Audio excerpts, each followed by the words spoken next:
In fact, the ending, we actually played the funeral sound because the film starts with death. And of course, it's not someone related to him. He was just a worker in a band. But at the end, when he's carrying his own daughter, she's dead. Or she could be dead, you know. And I played the same music. Then I thought, I'm giving it too much emphasis. So we took it out in terms of sound design. So he had a lot of things that we did with the film, which I kept it really, really minimal, which is what I felt would stay true to the film, And the production designer, I mean, he went out of his way to find this location because my tall order was I needed a space which had land, forest, and I needed water. Because for me, the water is not defined. You know, everything else that he came from is a space that is confined. It's very concrete. But when he finds her and they move into this forest, I wanted something very open, something that is not defined by space, like water. You know, so when they actually find each other, it's in water. So these are the things, that images that came to me as I was writing it. So I told the production designer to work towards looking for these kind of divide between land and water, the whole idea of cleansing. You know, the mother's cleaning, she's washing her hands, he's showering in a outside, not in a proper toilet. You know, this whole idea of water, the image of water, it's there in all my films. But you know, it was very strong for me. So I designed certain things that way. A lot of the locations that you see, the houses are all real. People live there. We moved them out. We moved them out for 2 days, 3 days, put them up in hotels so that we could film there. So this was not something like even the tag, the detention tag, the home detention, you know, for the prisoner that was on his leg, which was being cut off. That was actually because in one of the houses that we shot, in the house, the Malay boy had a tag on his leg, and he had that machine in the house. So I was inspired to use it, you know, to put a tag on the protagonist, like as though he came out. You know, because in Singapore you have a home detention. So when you come out, you actually tagged. I think you have it everywhere when you come out of prison for good behavior. So these are things that, you know, in terms of design, some were inspired, some were planned, some were not, in terms of the production design itself. And of course, James Page designed both the films, Apprentice as well as A Yellow Bird. So you can see how different it is or how similar. I mean, he's a great designer. He's actually a stage set designer who's been living in Singapore. He's from the UK. And it's been great working with him. So with the cinematographer, he's Burmese. He's a very impulsive person who was actually a sound designer first. I mean, a sound recordist. I met during making my documentaries, and one day he showed me images. We were driving across India from Rajasthan to Calcutta, making documentaries, and he showed me images at the airport after the whole trip, and I was reading Herzog.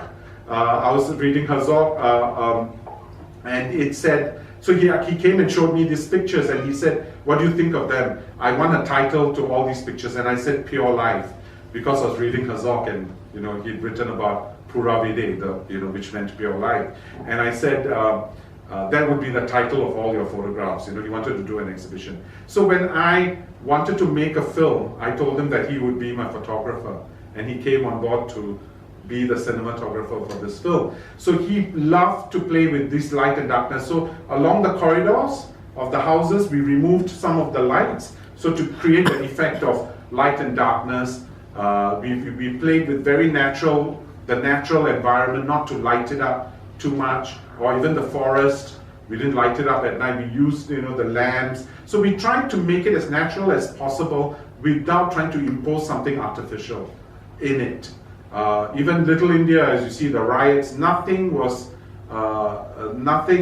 actually lit, except maybe, of course, you can see some lights here and there in the film. Not even in the tunnel, the underground. You know, when I wanted him to be pushed further down, that's another thing that I insisted on. Apart from the forest and the water, was that what I needed this underground tunnel for him to go to be, you know, even going deeper and deeper into the ground. And the whole idea of the light, we found it during recce, and so we went back to that location to shoot it exactly at that time when the light was coming through. And the train was going above the tunnel, and we enhanced the sound of the tunnel. So these are things that we found, and then we enhanced it, and we worked together to tell the story, because it just helped to tell the story better. How about the different HDB units or public housing units where the events take place? Each of them seem to have a different look to them. Yeah, but they're all. I mean, the one that he had in the first house with the mother, it's like a one-room flat. You have one bedroom, one living room, and a kitchen. It's really, for people who are earning below 1,000 Singapore dollars. They live in that kind of housing. It's cheap housing to rent. You rent it for something like $76 a month. And a lot of families live there, and we have a lot of that in Singapore, which a lot of people don't know about. There are a lot of people who live like that. And the other house, we left it. It's actually the one where the wife was. We left it as it is. And the one where the sister-in-law was in that flat, it was somewhere near Woodlands. It's a place quite far out from the city, where a lot of people. It's not fair to say this, but sometimes all this housing is for people who have been to prison. They can't afford a house, because they don't have a job. They don't have Central Provident Fund. And so the government sort of allows them to rent these houses. So if you're very poor and you don't have proper income, like old people tend to live in these blocks, or you get people who have, drug addicts, who have come out of rehabilitation, tend to live in these kind of environments because they can't find a job. So these are cheap housing or cheap rental that's provided for. One of the other things you mentioned is that the Little India riots. Yeah. So why was there a decision to include a scene that was set in? I think the riot, it's such a big thing because it happened 40 years later, and I was so excited. I'm so glad it happened. Because I think we needed that. We needed that jolt, to come out of our comfort zone and say, it could happen to Singapore. This thing could happen. And, it was a very funny thing because it was a racial tension because the bus drivers were Chinese. And it was triggered by the fact that the Chinese bus conductress told an Indian worker to get off the bus. And that's how, the bus ran over him and he died. And of course, everyone there, I don't know whether you've been to Singapore on a Sunday night. If you do next time, but now it's no more, everything's been regulated. It's been 4 years, they regulated the whole place. So now we can't drink, everything, it's total ban, alcohol ban in Singapore on Sundays, Fridays to Monday morning in that area, in a lot of areas. So that's how Singapore responds to these things, right? So, yeah, it just happened that before that, it's like you were walking into India. What you saw him like walking across, you will never think it's Singapore, and I love it, You go into this place and you think it's India. Like a street in Madras or Chennai or somewhere like that. It's very exciting, and you get that kind of energy that you don't usually get in Singapore. And so I thought to include that because I wanted him to be caught in that, especially be identified as one of the foreigner. And I thought that was very important, that they saw him as a foreigner and they wanted to catch him.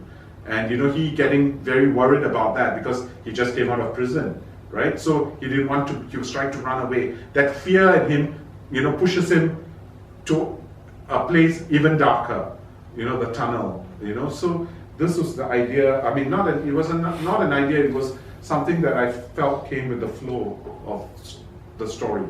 Yeah. So any other questions?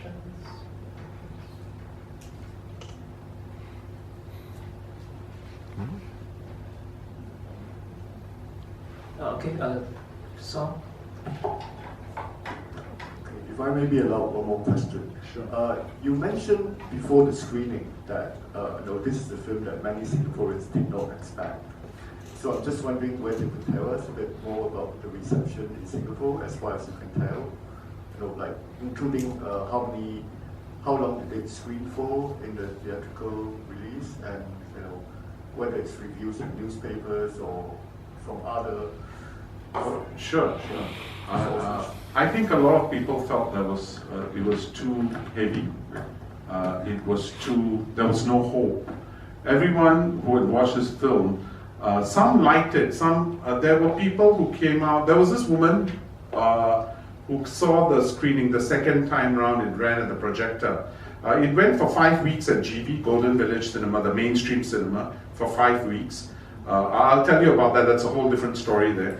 But it was screened again at the projector, which is an independent cinema, which screened it, and I had very good house as well. Audience there. And this woman was crying, and she came out to me, and she couldn't talk, and she said she's breathless. She felt that, she was at the edge of her seat watching this film. I mean, these are the kind of reaction I got, but there are also people who told me it was too much, for them. Like there was nothing, they felt that they needed some kind of relief in the film, it was just too haranguing, for them to move right from the beginning to the end. They felt that it didn't have give them the space to actually think or feel, it didn't give them hope, basically. And I had mixed reviews for this film. Some people who liked Tony Erdmann, which I didn't like at all, who hated the film. So I can see why. I mean, I didn't like Tony Erdmann. So I don't like that kind of film. I mean, it's so subjective. Films are so subjective. You cannot fault anyone for not liking a film. So I have nothing against people who hate my film. I think it's good. I like to hear why. And I think if the criticism is fair enough, I will agree. If not, I'm fine with it. Because you can't force someone to like your film. I mean, I knew that. I was putting myself on the chopping board the minute I decided to make a film. So, these are things that you live with. But I had, in Singapore, mainstream cinema does not really support films like this. I was lucky it went to Cannes. So when it went to Cannes, they wanted it, it's good. Like Golden Village, I think, wanted to support it because the CEO of Golden Village told me that she loved the film, and the marketing department said to me, what do you want us to do with this film? How are we going to market it? You have an Indian protagonist in the poster. I mean, how are we going to sell it? We don't even know how to sell it. As people are going to think it's an Indian film and not a single. There are so many problems for them. And one of them, I was even telling Jung Fong the other day.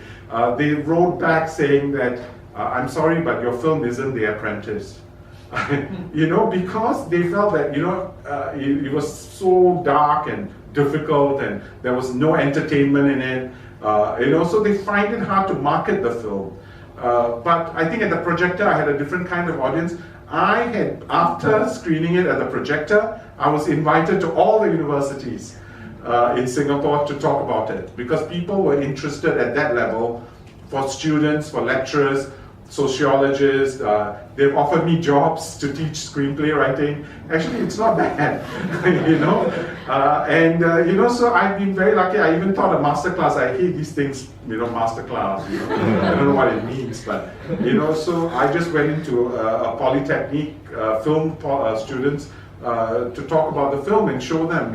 So I shocked them out of their comfort zone and showed them all my erotic films, and I didn't care, right? I think they should be exposed, not think that, I think they should be exposed to all kinds of films.